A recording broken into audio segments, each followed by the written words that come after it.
The Niners head to Las Vegas for the first time in franchise history to continue their historic rivalry against the Raiders. As Jason and I will talk about it all here on the Sprint Right Option podcast. And for the audio listeners, we're definitely not wearing the same shirts, I promise. Welcome, everybody. We are live. My name is Jason Aponte. I am Andrew Pasquini. We're working. That's it. We're working over here. That's it. Let's go Niners. Let's go Niners. Sprint Ride Option podcast. We are live. It's a new episode of the Sprint Ride Option podcast. I am Andrew Pasquini, joined as always by the beautiful Jason Aponte. Jason, how you doing on this lovely Friday evening, Friday night? Good. I think I'm going to double up on horror movies. I watched a horror movie last night that has been burned in my brain that I did not see coming, called Barbarian. And tonight I think I'm going to delve into Smile. I guess only because, this game has kind of lost its luster on Sunday. And, whatever. It's Friday night. I'm not really too worried about it. I wouldn't worry about it. Not too worried at all. Yeah, there might be a reason I'm maybe slightly concerned, because we've seen a trend in the NFL this year of teams facing off against players making their first start and all that. But it's the Niners defense, so I'm not too concerned. Joshua, Barbarian was dope. I'm a coward. I can't watch scary movies. Dude, so. And my advice for anybody that is going to watch this movie, know as little about that movie as possible, and just let it unravel, because it was over and I looked over and I was like, what the hell was that? I've watched 3 scary movies in my life. It 1, It 2, and The Babadook. I'm a big Babadook guy. I like that movie. Babadook is a very deep thinking movie that's not as scary as some people said it was. It's definitely it's a deep psychological thriller, more or less, than anything else. I don't even know what Barbarian is, so maybe I should go in and just watch it now. And I don't know anything about it. Well, here, the quick premise is a woman goes to an Airbnb that is double booked. Okay. And there's a guy that's there. That's it. That's all you need to know. Nothing more, nothing less. That's it. Cool, man. Hey, talking horror movies here on the Sprint Right Option podcast, 2 months after Halloween, but hey, that's okay. I'm down to talk about it. I mean, really, the scariest thing we're going to talk about is how bad of a team the Raiders are right now. They seem to be in shambles. Derek Carr, obviously the big storyline for them. And it's really funny because one of my old roommates, he's a big Raider fan. He's big on Raider Twitter, causes a lot of issues over there. But I get to see a lot of Raiders Twitter because of him. And I was nervous going into this week just because I know what 49ers Twitter is and I know what Raiders Twitter is. And I was like, oh, yeah, this is going to be a scary week. Might want to stay away. No, Raiders Twitter has just been in shambles. Absolute shambles about the benching of Derek Carr, whether it be, them saying the Raiders did him wrong. It's really the Jimmy Garoppolo situation for them, where half of their fan base thinks that Derek Carr is the guy. The other half says he's not the guy. This is well past due. So it lost a little bit of the luster. And then you consider all the injuries the Raiders have as well. Entering the season, this was supposed to be a fun game, and I know the Raiders have a pretty nice 6-9 record right now, but they really feel like a team that is trending in the wrong direction, and obviously they are, because they're not making the playoffs. They're out of the playoff race with 2 games to go. Well, the thing is this is the end of the Derek Carr era. Derek Carr is going to play football somewhere else next year. The Raiders are just inept in almost every single way, in the entire way that they're run, in all their management. I think what you're seeing this season from Josh McDaniels is kind of what you saw in Denver when he was there, and why he wasn't somebody who was so eager to jump back into the head coaching portion of it, because while he was a hot commodity, he's just not built for it. He's just not built for it at this point. So, right up the Raiders' alley to do this. I mean, they've got nut job fans also in their stands that I hope that woman that harassed that Patriots fan goes to the game, and I hope that there's a 49ers fan who is as obnoxious as I am and destroys them all game as they watch Jarrett Stidham get beat from pillar to post. This was supposed to be something that was good for the Raiders. Moving to Vegas, Devontae Adams.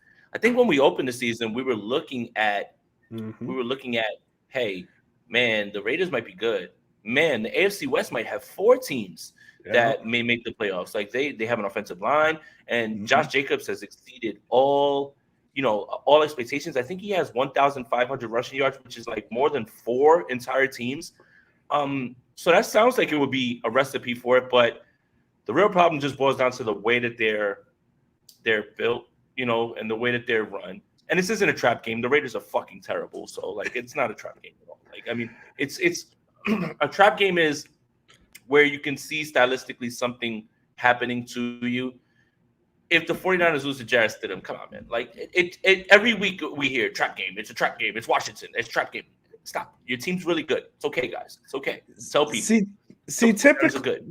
Typically when I think of trap game, it's usually a bad team before they face a good team. So like I guess in theory, like, and this obviously isn't true because the Cardinals aren't a trap game, but the Cardinals being a trap game for the playoff game, right? They're looking forward to the next week.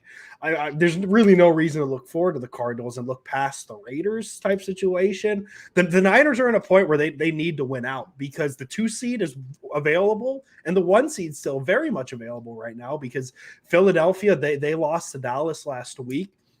That's not a trap game. Atlanta's not that. So that wasn't a trap game in this way. I mean, stylistically, they gave the 49ers problems.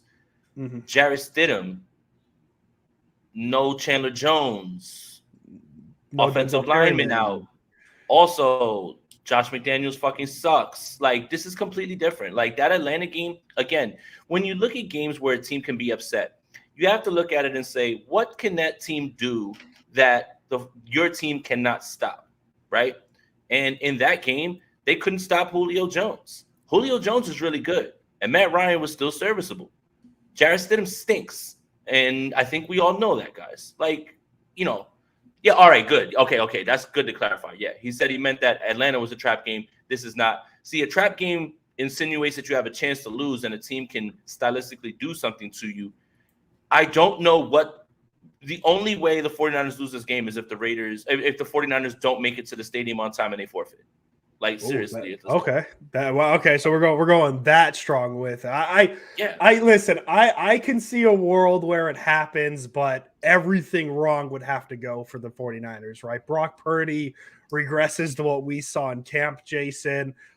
Jarrett Stidham, because the one concern I have is the whole idea of not seeing a ton of a guy on film. Jarrett Stidham has 81 career throws, roughly 2 games worth of, no, 61 throws in his career. So roughly 2 games in his career that we've really seen him. He hasn't had a start in his career. He took over for Derek Carr in the 4th quarter and the Raiders lost to the Saints earlier this year. So that's really my one big concern entering it is the unknown of Jarrett Stidham. But then on the other, and this is what you've done to me, my guy. You've done this to me because I've told my brain so many times in the past, like the Niners should beat this team easily. And then you say, well, no, you need to think about it like this, Andrew. It's a divisional team. It's this, it's that. So you've put that down in my mind. But no, if everything goes as it should, and I don't see any reason why it shouldn't, the Niners should win this game by at least 2 or 3 scores. Yeah, and they should be able to get guys out of the game and rest people. I mean, there's no reason for Deebo Samuel to play. This is going to be a boring episode, man. I'm gonna run down some stats real quick.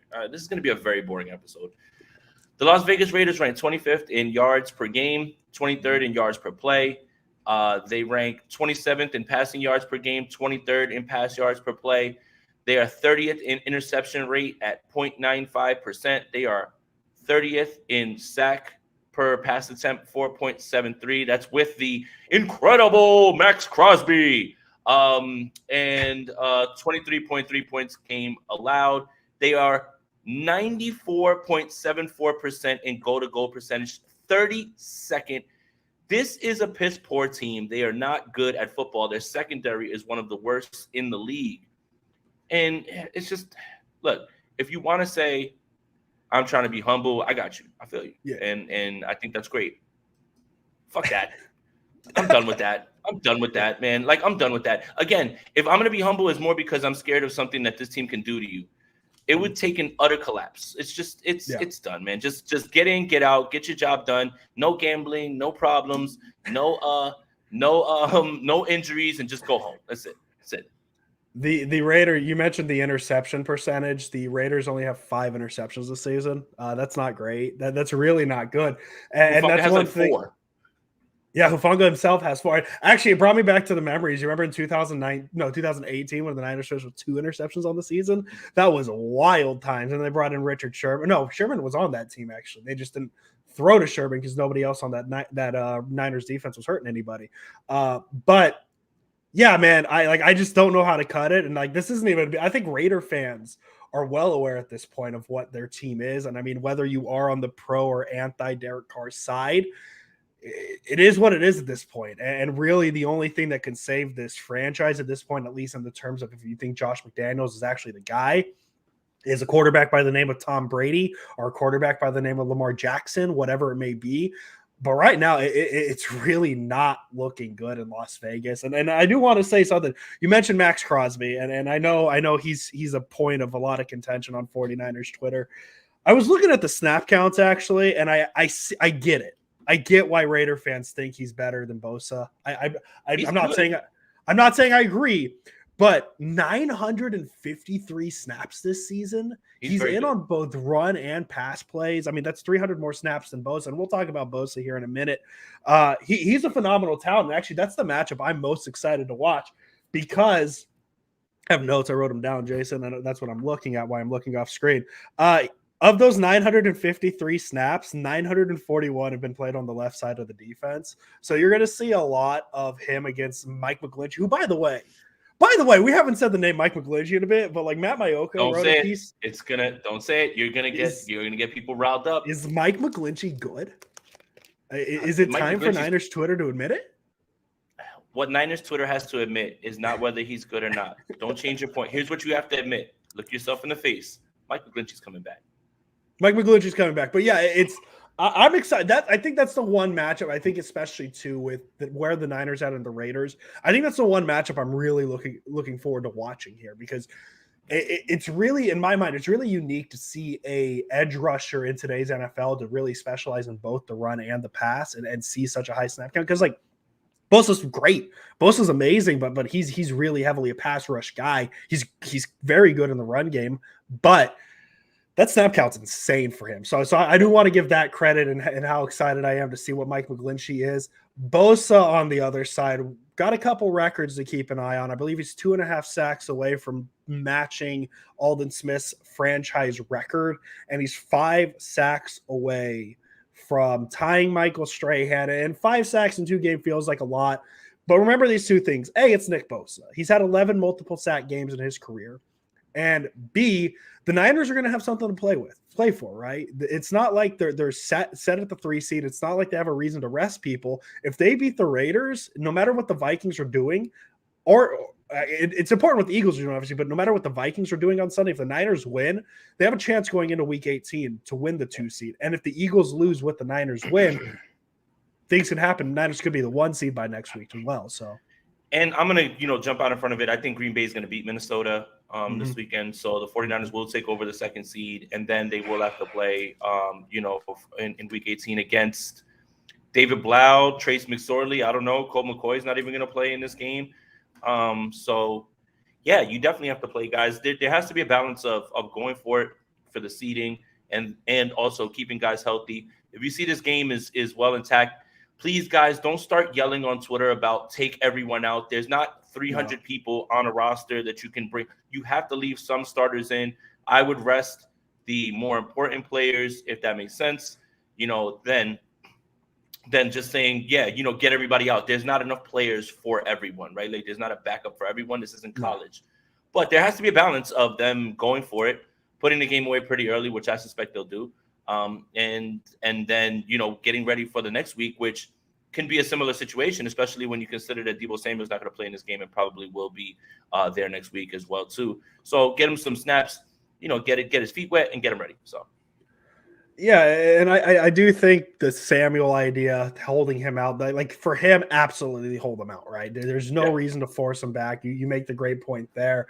I'm excited to see what Purdy can do because this is a Raiders defense that, as I said, we mentioned Chandler Jones is out, Denzel Perryman's out. Their secondary is not very good. So we'll see what Brock Purdy can do, and I'm actually really excited to see what Brandon Ayuk can do against the secondary. He is 145 yards away from his first career 1,000-yard season, so that's something to keep an eye on. I mean, even what was Jason Aponte's 19 fantasy point recipe? 580 and 1. 580 and 1. That gets you 65 yards away against the Cardinals from that 1,000. So even a 580 and 1 game from Brandon Ayuk, you're really talking like this. This is where we start watching these milestone numbers. I mean, even too with Bosa and the 17 and a half, 2.5 sacks away from 20 is an insane number. And even to let's say hypothetically, and we're going to get out in front of this right now, Jason, is if Bosa ties the Michael Strahan sack record, people are going to go back and say, well, he had the 17th game, Jason. Bosa missed the game, so he would actually do it in 16 if he does get to that 22 and a half. I like that. So it's a little things to watch near the end of the season as well. Well, we said like, hey, there's not much exciting about the Raiders. Cardinals are in a spot, not much exciting to watch there. So not necessarily watch for the competitiveness of these games. Watch to see what Niner players can get those numbers. See if Purdy can do something spectacular, things like that. I kind of understand the thought of resting guys, but in that situation the Niners are in, they have too much to play for. I mean, as long as the number 1 seed is well within reach, and it is, right? The Niners need some things to happen, but it's not mathematically impossible. The Niners need to run their starters out there, and there's really no reason to rest them at this point. Yeah, and the Eagles have the Saints this week. The Saints are no joke on defense, and they're still technically fighting for a playoff spot. So yeah, crazier things have happened. There just needs to be a balance in terms of health and everything. But if you have that number 1 seed right in front of you, you're able to get that week off, give you guys another week to prepare. That's obviously perfect world where everything breaks right. It's rarely what happens in the NFL. A more realistic view would be, I think that the Green Bay Packers are going to beat the Minnesota Vikings. The 49ers win. They move into the 2nd seed. Then all they would have to do is take down Trace McSorley, David Blau, or Colt McCoy, and whatever's left of the Arizona Cardinals and and Cliff Zombies. But yeah, I mean, there has to be a balance, and you just have to make sure that everybody's getting healthy. Kerry Hyder's questionable. He's returning. Kevin Givens is going to be back for the postseason. That's really big. Sounds like Elijah Mitchell is going to be back for the postseason. That's really big. Sounds like Hassan Ridgeway is going to be the guy who isn't going to make the team and make it back. So, yeah, I think there's a way to do it, and I think if there's any coach that is prepared to do it, I think it's Kyle Shanahan, and I think he knows what's in front of him, and I think he won't allow this team to fall into some sort of lull, anything like that. I mean, we haven't seen it in a bunch of weeks. The 49ers have beaten, I think it's like 4 straight teams that at least are in the playoff picture, if not in a playoff spot. So there hasn't been really much of a spot for a trap game, or a letdown. Washington is still in the playoffs, right? Like, yeah. I mean, and their defense is very good. So, yeah, there just has to be a balance, and I think that they're well equipped to do it. The biggest concern I have in terms of the Raiders offense is Davante Adams. And I know the Jared Stidham situation makes him seem a little less scary, but he's still Davante Adams. And I'm assuming Mooney Ward's going to follow him a little bit. We've seen Mooney Ward do the following thing in previous weeks. And Jason, I'll let you take this one as well. Do you think Jack Rabbit will get any playing time this week? I'll let you take this one first, Jason, before we get to Davante Adams. Kyle Shanahan talked about it.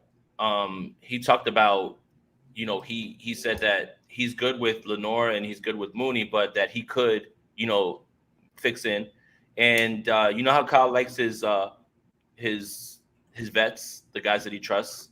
So with this front line, with this linebacker core, it's good to have a veteran. So I think what he's looking at is sometimes the secondary tends to give up the plays, the bigger plays. He's trying to knock that off. How do you do that? You get a guy who's a little bit more disciplined, and I don't think it's a bad idea. So you may see him. I mean, if this game gets out of hand, then you'll definitely see Jenkins. Definitely. Yeah. I mean, you'll see him in there, instead of Lenore. And I mean, as far as Davante goes, I don't know, man. The last few weeks he's been with Derek Carr, who's a guy that he loves, and they haven't been able to connect. Yeah. Is this the week that all of a sudden the light bulb goes off for him because Jarrett Stidham's in there? I mean, I don't know. When you think about backup quarterbacks, you think about the rapport that they have with other backups because they've been throwing to them. They haven't really been throwing to each other unless it's something where the game plan is 25 fucking targets to Davante Adams this game, 25. Like, it doesn't matter. Just throw it to him every single time. Doesn't matter. If he's covered, he's open. I don't fear it as much. That's it. I mean, Josh Jacobs has been incredible this year, man. That's something that I think is more what the 49ers have to look out for. Mhm. When you think about backup quarterbacks and when they come in, what are you going to do? You're going to pound the rock. You're going to pound the rock. You don't want Jarrett Stidham dropping back a bunch of times against this defensive line. So if you can stop Josh Jacobs, which, man, God help you, many teams haven't been able to do. He's been incredible this year. And you start to make them one-dimensional. I know this sounds like something we say every week, but I think in particular for this backup quarterback, I think it's really how you should go about it. And when you think about Davante Adams' rapport with Jarrett Stidham, it's not there. Like, you know what I would be more worried about? And I want to make sure I frame this properly so nobody just says, well, Jason said that you should worry. Like, listen to what I'm about to say. Okay. Whoever the backup wide receiver is, the number 2, the number 3 guy that is there, I believe that Jarrett Stidham will throw him the ball more because he has earned that trust with him because they throw to each other more than he does with Davante Adams. Will they run things for Davante Adams? Absolutely, 100%. But if you notice, guys who are like 3rd string, 4th string that get in there, they have trust with backups. So I wouldn't be shocked if it was someone else that we were not even thinking of right now, like Keelan Cole or somebody like that, like something weird like that. But again, this defense is too good. They're not going to allow it to happen. It's just the Davante Adams thing. I'm less and less worried about it because even with the quarterback who loves to throw to him, who was his college quarterback, they weren't even linking up. So now, am I supposed to be nervous now that all of a sudden Jarrett Stidham is there and they're just going to wake up? Like, I doubt it. Yeah, I think I saw a stat actually. You mentioned Derek Carr, and I'm going to try and find it to make sure I have it 100% right. But there was a stat out there with Carr and Adams that Derek Carr in the recent weeks has more interceptions than completions than Davante Adams, things like that. So that makes a difference. But yeah, Josh Jacobs, absolutely. The Raiders feels like they've cost themselves a bunch of money with not picking up that 5th-year option for Jacobs because he's played himself into a contract. If he hits that open market, that's going to be a very interesting. Oh yeah, I've honestly like floated the idea of like the Niners because I just think that would be very fun. But the Niners are going to be on him. They have no reason to with Christian McCaffrey, Elijah Mitchell. And also, what are they going to do when they give McGlinchey that 3-year deal? Yeah, exactly. So it's Jacob. I only like saying that. I only like saying that because everybody gets so upset about Mike McGlinchey. And it's like, look, guys, look, don't change your opinion about Mike McGlinchey. Listen, that's your opinion. You're entitled to it. What you need to start putting in your mind is Mike McGlinchey's going to be back. He's going to be back. Yeah. You see Mayoko writing about it. You see everybody talking about all of a sudden he's been playing well. He hasn't given up a sack in like 3-4 weeks. Starting to happen. So if you don't like him, I get it. That's on you. Like, I get it. That's your opinion. And then you're entitled to it. But just start conditioning your mind. He's going to be back at right tackle. And they're going to sign him back. And I think people are really getting it lost too, because at some point, and I got to word this right because people are going to get mad at me. At some point, you got to stop looking at him as the 9th overall pick, and look at him as a very serviceable, if not good, right tackle in the NFL. And has he lived up to the expectations of a 9th pick? No, but he's in year 5 at this point, right? And he's a pretty damn good right tackle. And continuity. And continuity too. There's been a lot of change on this 49ers offensive line. If you keep those 2 tackles the same for years, that continuity is huge. So I'm so happy because the Mike McGlinchey thing has proven out to be so right. I know we've been wrong on a lot. So every so often it's really nice to be like, yeah, man, Mike McGlinchey, we got that one right. So we're feeling good on that. But the reason I think it's funny how mad people get. But yeah, they get really upset about Mike McGlinchey. I don't know what it is that Mike McGlinchey ever did. But hey, man, we're talking off-season stuff at this point. The reason I mentioned Davante Adams really is more so the concerns about Talanoa Hufanga. And I think I'm going to need an interception out of Hufanga this week because he's allowed 3 touchdowns the last 2 games. He hasn't had an interception in at least a month off the top of my head. Should have his numbers in front of me, but I don't. Are we getting concerned about Hufanga, or do you see him taking advantage of a young quarterback making his first start and maybe using that aggressiveness to make Stidham thinks he sees things and then using that aggressiveness to make up for it? The thing is like, again, the things we were concerned about is starting to come to fruition. That's 5 touchdowns on the season. Now, look, if he gives up 1 in a game where that's the only touchdown in the game and the 49ers win by 17, nobody's going to complain. And why shouldn't they? I mean, he's been great. He's all over the ball. It's just You can tell that he's starting to feel it because he went on Richard Sherman's podcast and said, I've got to stop taking the cheese. I need to be lactose intolerant. So you notice, these are the things we talked about. But we're big Hufanga haters. You hate him. No, it's when you don't have the straightaway speed to get back and cover things. You have to play your instinctual position. You're very instinctive. You want to break on the ball? Cool. When you break on the ball and you're wrong, that's a touchdown. So again, we got a lot of things wrong, but calling this argument dead after week 5 when he had all these interceptions, and now here we are with the things that we talked about being concerned about early on in the season starting to happen.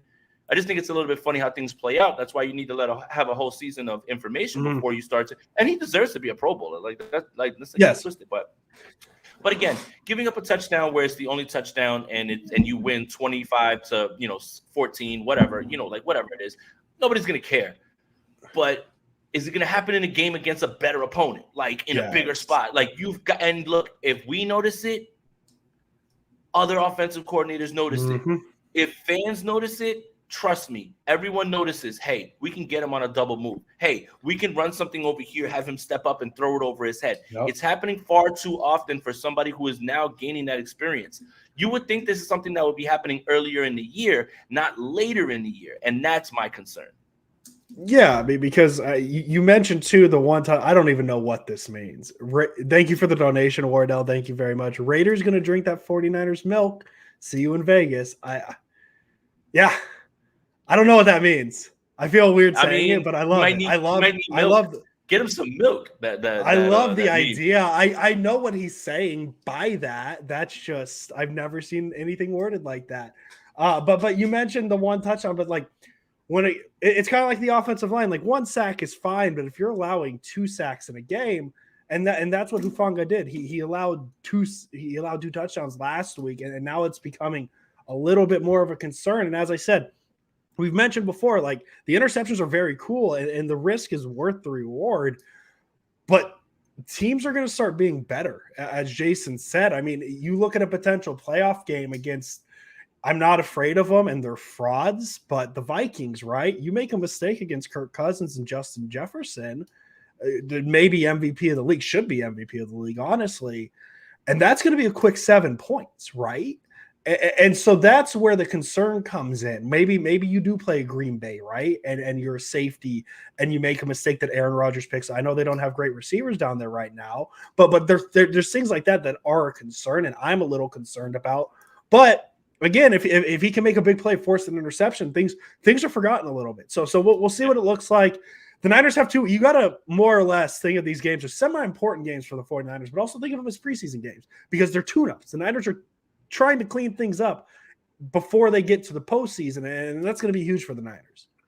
Winning is the best deodorant, and that's the thing, right? Like if the 49ers had lost these games and they're giving it, and let's be clear, it's not just Hufanga, and that this is where I don't want to pile on him at all. Yes, it's basically everybody but Mooney right now at this point. I mean, as of right now, Tashawn Gibson and Hufanga, and I know PFF grade isn't the Bible, but they're the 88th and 89th graded safeties, I think, in like the last 6 weeks. That's not good. There's 32 teams, 2 safeties. You guys can do the math. That's really bad. So it's not just Hufanga. If there's not, this isn't a fatal flaw. Everybody burn everything down. No. Oh, it's super concern. It's a concern. It's something that you see. And it's okay to be able to say that that's something you see. This was something we had brought up. And you know what? When we saw him at camp, he was locking up one-on-one. He was not giving up anything, no matter who was in front of him. But again, it's these little things. Take one step forward. Yeah. You don't have the speed to get back now. Like, again, I love the instincts. I love how fast he plays. You have to play that fast when you don't have the necessary speed. You have to be instinctual. But if it's costing touchdowns now, you have to be a little bit more disciplined. You have to find that counterbalance. And I think D'Amico Ryans will get it figured out. Yeah, and it's definitely been that. There we go. I see. That's why I didn't get it. Yeah. Okay. That's why I didn't get it. But don't say anymore. Like, if anybody wants to see Barbarian, please, guys, you don't need to know. Look, I will lay it out one more time. A woman goes to an Airbnb and there's a man in there who has booked the Airbnb. Do not look up anything else. Watch the movie on that only. That's it. Please. Jason, I was going to transition to Hoomst Revenge Game, is it? But Whomst? I don't think there is one. I was looking at both the rosters here. Nobody? I don't see anybody. Arden Key left already. That's why. It would have been Arden his. Key, is Solomon Thomas still there? No, he's a Jet. He's a Jet? Yeah, okay. Well, that was Hoom's Revenge Game. I don't really have one, so there you go. But that was how I was going to transition to. Did you know that these two teams have met 14 times? And they are 7-7. Longest winning streak between the two teams is 3. The Raiders had one back in the early days of the rivalry. The Niners had one recently. And also some little fun like synchronicities that I don't think really means much, especially after Sunday, Jason, is the first ever matchup between these two teams was a 31-point 49ers victory. The last time these two teams met, the famous Nick Mullins game, 49ers beat the Raiders by 31 points. So there you go. So maybe the Niners win by 31 on Sunday. I don't know. Yeah, I wrote the history article on it, Niners Nation. So 7-7. And I don't know if you guys remember, there was an annual preseason game, but apparently 49ers fans and Raiders fans, it's like the blood and the Crips. It's like Romeo and Juliet's families. Like people were getting stabbed, beaten up. Like, my goodness, guys. It's just, like, the reason maybe that I don't understand it is because I'm on the East Coast. And the Raiders don't bother me. You know why? The Raiders never win anything. The Raiders never win anything, and they've never stopped my team from winning anything. Yes. I never once think of the Oakland, Los Angeles, Las Vegas, wherever the hell they're at Raiders, ever. But I did some digging, and I'm like, damn, like, you know what's my biggest Raiders moment? I remember it clear as day. Monday Night Football, 1994, opening night. Jerry Rice scores 3 touchdowns with Al Michaels on the call, and he scores the most touchdowns in football history. That's my Raiders memory. Other than that, the other Raiders memory I have is that my favorite football player went over there and played for them and lost in the Super Bowl to racist John Gruden. So it's like, damn, like I don't really care about the Raiders at all, but I understand why 49er fans do. And then you do the digging, and then like even the 2014 game with Cap, him walking out through the tunnel and them fighting like with the Raiders players and stuff, and like in the black hole, like Donald Penn caught a touchdown in that game. I understand why 49er fans have such a deep-rooted hatred, but from the outside looking in, what this looks like to me is Yankees and Mets. Yankees fans don't hate Mets fans. Mets fans hate Yankees fans because they want to be the Yankees. The Yankees don't look at the Mets and say, damn, we wish we were the Mets, man. I hate those guys. No, you never play them, but you're in the same area. So I guess that's what it's about. For me, when I was looking through it, I just found that interesting. But yeah, it from the outside looking in, I never once think of the loss. The coolest thing the Raiders have is their jerseys. That was it. They never bothered me ever. So yeah. Yeah, and it really was a proximity thing, but more so too because it's football as well. Because I guess this isn't a fair comparison because the A's Giants rivalry is San Francisco to Oakland. And that one doesn't get too spicy, but then again, like the A's need fans in order for fans to care about it. So maybe that's why that one hasn't been noticed. But yeah, it's an interesting rivalry that never really has had a game of consequence. And once again, it's really not a game of consequence for the Niners or the Raiders at this point. The Raiders are just kind of seeing what they got, protecting Derek Carr, who isn't even going to be in the building on Sunday, which is interesting. So. Yeah. So I don't know, man. I really want to be more excited for this game. I really do. But like, I just don't. There's nothing. There's no juice for this game for me. To have it on New Year's Day, when I'll probably get home at like 4 or 5 o'clock in the morning. Yeah. Lay on my couch and watch this game with like one eye open. Yeah. Like just. That's what it feels like. And congratulations, Derek Carr. You are an Indianapolis Colt, by the way. I'm just going to call that out right now. Colt. You are an Indianapolis Colt. So congrats to you. Jim Irsay is on the phone. Jeff Saturday might be your coach. Congratulations. No, he better not. He better not. If Jeff Saturday is the head coach of the Indianapolis Colts next season, Jim Irsay needs to be physically removed from his position. I thought you were going to say something about eating an article of clothing because it's a good friend of ours that is on the cusp is on the I'm not gonna eat a cusp. shirt. I'm not gonna threaten to eat my shirt, Jared. Or anything. Like, and then, it's a good thing I looked up, can you die from eating a shirt? And the answer is yes. So I think that I don't think we should subject Jared to that. Honestly, knowing Jared, I think that's how he'd want to go out, is doing some social media stunt. No. What we do if we were to make Jared carry out this bet is I would probably take a sleeve off of a baby shirt. Okay. And air fry it. Air fry. Yeah, because it says that only just a little bit can stay in your body and it'll pass through normally. But if you have too much, it'll stay in and damage your intestines. So yeah. I think you might have to deep fry it. Alberto, thank you for the donation. What if you switch Ward and Huff to safety? I think right now they're comfortable with what they have. I think this was the plan all along for him to be a strong safety. I do think that they've noticed it. I mean, you've heard Huff say something about it. D'Amico's got to figure out a way to coach him up in a way where he doesn't bite so hard with his one false step. He doesn't have enough to get back.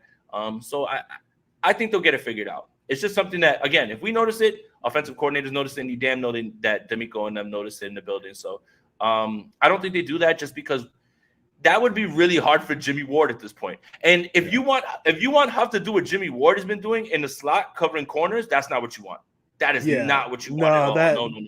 That's a big ask. And I took it the other way of having Ward go back to safety and have him and Huff back there together. But maybe that's how I took it, because I don't think That's right. No. That's the right. I apologize. You're right, actually. What if you switch Ward and Huff Ward to safety? So that means Gibson would have to sit. I don't have a problem with that. But then who's going to go into the slot? Unfortunately, Womack, while he showed some glimpses, he's kind of a liability when he's out there. Again, when you're down to your fourth and fifth corner, I'm not trying to pick on anybody. It's not going to be good. Like, it's just usually not going to be good. But yeah, if you're thinking of doing that, that makes a little bit more sense. But I do think they like what they have with Ward being there as their slot corner. There's a comfortability that they have that he's going to make the right play. And I think they love what he does in the run game. So good call. And knowing how much emphasis the 49ers have put on their safety position or on their slot cornerback position, I just don't see them making that aggressive of a change for that. So I don't see that happening just because you don't know.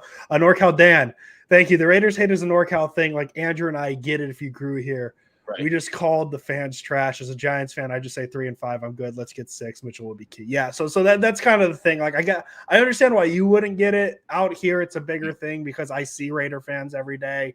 I see Niner fans every day out there. I doubt you see. I mean, you probably see a good amount of some Raider fans. Because that's one thing. The Raider, do you not? Because I feel like the Raiders and the Cowboys are two of the more recognizable brands in the NFL. No, I see way more Steelers fans over here. It's like that makes sense. Yeah, it's the landmark ones. So I see Niners fans, Giants, obviously, Jets, Patriots, Steelers, Cowboys, Packers, Bills. Nah, Bills. Only time I see Bills is really like when I go to the mall right here across the street from MetLife, and the Bills are in town because there's a hotel in that they're there. So like they just walk right over to the stadium. That's usually when you see them. They're just too far away.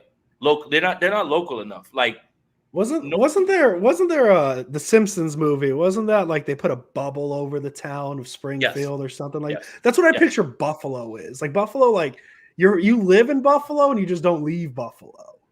So is that why there's no Bills fans in New York? It's just because they don't leave Buffalo? They're closer to Canada. They're not exactly like, but it's a niche audience, right? Though, and the funniest thing is like one of my best friends from over here is like from Virginia, and these are his 3 teams: the Bills, the Twins, and the Pacers. That's as 90s as it gets. And the Pacers, His favorite baseball player is Kirby Puckett. His favorite basketball player is Reggie Miller, and his favorite football player is Andre Reed. How cool is that you just get to cook them about the Yankees owning the Twins in the playoffs for the past 2 decades? Didn't like it in the beginning. We lived together during the Oh, really? Yeah, and he smashed his remote. Oh, that's bad.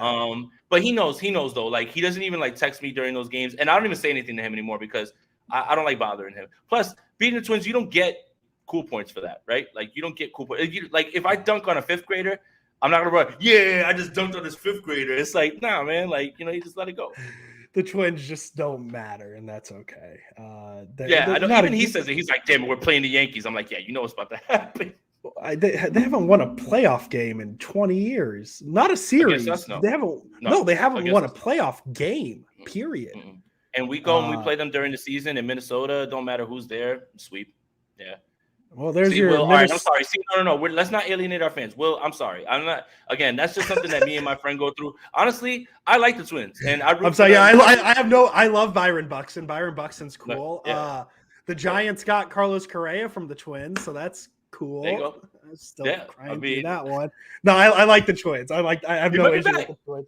Hey, there's your Minnesota Twins coverage here on the Straight Right Option podcast. Predictions? Joey Gallo, Yankee legend, and now Twins legend. So there's that. Cool. I mean, if you guys like 187 batting averages, if you guys like 187, he's a good defender. That's why I wanted the Giants to get him. Is the Giants need some defense, man? But hey, we're talking football here on this. Feast or famine, baby. Feast or famine. It's either a strikeout, it's a strikeout, a pop out, or a 475-foot home run. It's either one of those. That's it, or a walk. 4 things. That's it. That's all Joey Gallo does. 4. We love him. We love him here on the Straight Right Option podcast. Jason Aponte, let's get some predictions in. We're at 40 minutes. I have a gut feeling that you're not picking the Raiders in this one, and I think your Niners score is going to be a little one-sided. Give me the Niners 31 to let's even be generous, 13 points. Not sure how the Raiders are going to move the ball in this one. If the 49ers can cut off the run, make Jarrett Stidham beat them through the air, it's just going to be a long day, man. And look, call me overconfident, call me, over aggressive, but like when, Andrew, sometimes I get in my own head where I'm like, you know what, don't count this team out. But the last 4 teams have been teams that are either on the cusp of being in the playoffs or in a playoff spot. So this whole idea, well, you haven't beaten anybody. Well, maybe they won't make the playoffs eventually, but they were in the playoff run there. This isn't that. Just so many impact players missing. I mean, this team is an absolute mess. This team is the first team to blow, 6 17-point leads. I mean, my goodness. And they won a game against the Patriots in which Jacoby Myers did the single most stupid fucking thing in football history for them to get a win, man. So it's just like the Raiders suck, man. I'm sorry, man. I apologize if I'm not coming off humble. I apologize if I'm overconfident. I apologize for not caring. I just don't think anything's going to happen. I'm going to go 31-0. I'm going to call a shutout because also nobody ever remembers our score predictions and nobody will remember I predicted a shutout. I'll just get real wild. I'll go 31-0. The Niners get the shutout. The Niners offense dominates. And then most importantly, this is the one we're here for. My prediction 2-2 Wolves, Manchester United. I'm going to go 2-2. Julian Lopetegui. I still can't say his name right. I'm struggling with it. He's the guy. He's leading Wolves. 2-2 draw. We're going to wake up at 4:30 tomorrow morning to watch that beautiful game. NorCal Dan, thank you for the donation. Who is key in the playoffs for you guys? I'm going to take the easy answer. Brock Purdy. I think he's going to be pretty important. I think he's going to be a very key aspect into what the Niners do in the postseason. Jason, I'm going to let you talk because I'm going to cough really loud. So you take this one. Got it. I think it's going to be Christian McCaffrey. I mean, when you notice what this offense has done since he's been there, a lot of talk has been about, well, Brock Purdy makes the offense hum. Well, when Jimmy Garoppolo was here, they had been winning games too, and he just provides that extra little oomph, right? Like, you add another playmaker, makes things so much easier. The idea this whole season was to make it as easy as possible for whoever the quarterback was by bringing in Christian McCaffrey. Christian McCaffrey is going to be the engine that fuels this team to go down the stretch. The thing is, too, is his impact can't be felt in the box score. If he has a 57 scrimmage yard game, you look at that and say, well, no. His impact is felt. Him moving around and bringing somebody out of the middle of the field allows Brock Purdy to hit a slant to Brandon Ayuk or to hit George Kittle. It's got to be Christian McCaffrey. He was brought here for this. This is his moment. That's going to be his time. Perfect. And I'll just stick with my Brock Purdy answer because he's Mr. Irrelevant. He's a rookie. The Niners have playoff expectations. And they can't change. They can't change because of him. This team's too good. So I'll definitely go with Brock Purdy as that guy. BV50, who scores the first touchdown. In terms of teams, I predicted a shutout to the 49ers. In terms of player, I'll go Brandon Ayuk. Give me that one. Give me that one out of the way early and route to that 591. Well, I'm in a fantasy championship in which I am starting Brandon Ayuk and George Kittle. So that answer would please me, not as much as this answer is going to please me. George Kittle again. I think George Kittle is going to kill in this game one more time. Look, we talked about their secondary. We talked about their linebackers. There's nobody that's going to be there to cover him. This Iowa State to Iowa connection that shouldn't be. They should hate each other. It's there. George Kittle is going to carry fantasy owners to their championship. Fantasy managers, to their championship. He scores the first touchdown. I'm even going to put money down. First touchdown, George Kittle. Hey, Jason, unrelated question. DeAndre Hopkins, Cortland Sutton, or Brandon Cooks? Christ, man. So in a world where DeAndre Hopkins could see 300 targets from David Blau and come in with one, in a world where Cortland Sutton is now being outplayed by Jerry Jeudy, in a world where Brandon Cooks is now not even the guy who's getting targeted the most. This is gross. This is gross, man. This really is gross. Three pretty good receivers with no context, right? But then you add the because DeAndre Hopkins got me 1 whole point last week. Yeah, and he had 12 targets. That is gross. Because I'm in the championship. I have Ayuk and Kittle too. I would start Ayuk strategy. I would start Ayuk. Ayuk's the one for sure starter. I need a second receiver. Okay. So Hopkins against who are they playing? Atlanta. Okay, that's a good matchup. Sutton versus the Chiefs. Cooks against the Jaguars. Should I check waiver wire? This podcast has now turned into Jason just helps Andrew win his fantasy championship. So I hope y'all are enjoying. Let me see some of the top. Wait. How long has Jahan Dotson been available in this league? Jahan Dotson should be scooped up immediately. Oh, here we go. Look. Would I start him over those three? It's PPR. Yeah. Okay, just give me a second while I take this one. Great Fox, thank you for the donation. Jason and Andrew, I'm terrified about Hufanga's aggressiveness that causes blown coverage. Will it cost us in the playoffs? Your thoughts? I think we kind of covered it. Thank you, Great Fox, for the donation. We kind of covered it. My concern is less about the things that are happening because I was concerned about this before the season started. My concern is that it's happening now, later in the season, and not earlier in the season. You would think that someone who didn't have the experience would have this happen earlier in the season, would have it cleaned up, not have it start to pop up later on in the year after you started off so well. That's probably my biggest concern with it. But you have to remember, like I was telling Andrew, if a team scores 14 points and the 49ers score 30 and one of them happens to be on the back of a Hufanga blown coverage or a secondary blown coverage, because I don't want it to be about him, then you kind of just lose sight of it because you're just like, it was a touchdown, whatever, chalk it up.